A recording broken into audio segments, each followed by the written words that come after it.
અને આ ઉપરાંત પીએમ જયના નામે કરવામાં આવેલી છેતરપિંડીના દાવા વિશે હાલ ખ્યાતિ હોસ્પિટલના તમામ પેમેન્ટ રોકવામાં આવ્યા છે।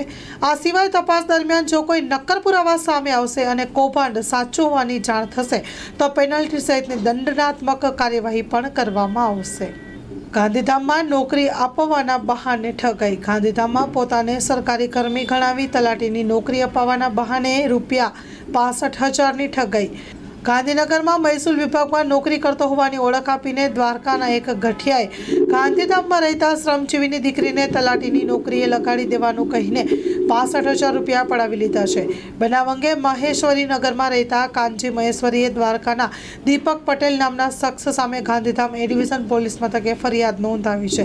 દીપકે પોતે ગાંધીનગરમાં રેવન્યુ ડિપાર્ટમેન્ટમાં નોકરી કરતો હોવાનું જણાવ્યું હતું।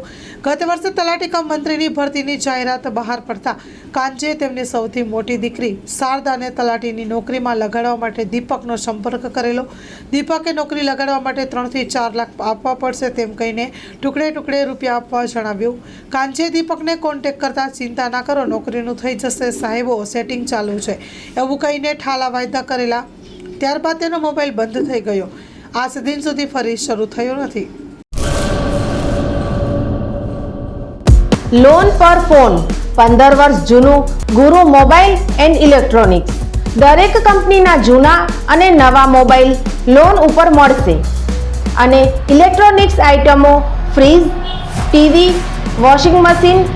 ગુરુ મોબાઈલ એન્ડ ઇલેક્ટ્રોનિક્સ સંતોષી માતાના મંદિર પાસે અને અમારી અન્ય બ્રાન્ચ ગુરુ મોબાઈલ પોઈન્ટ આભા હોટલ નીચે પેટ્રોલ પંપ સામે ભુજ।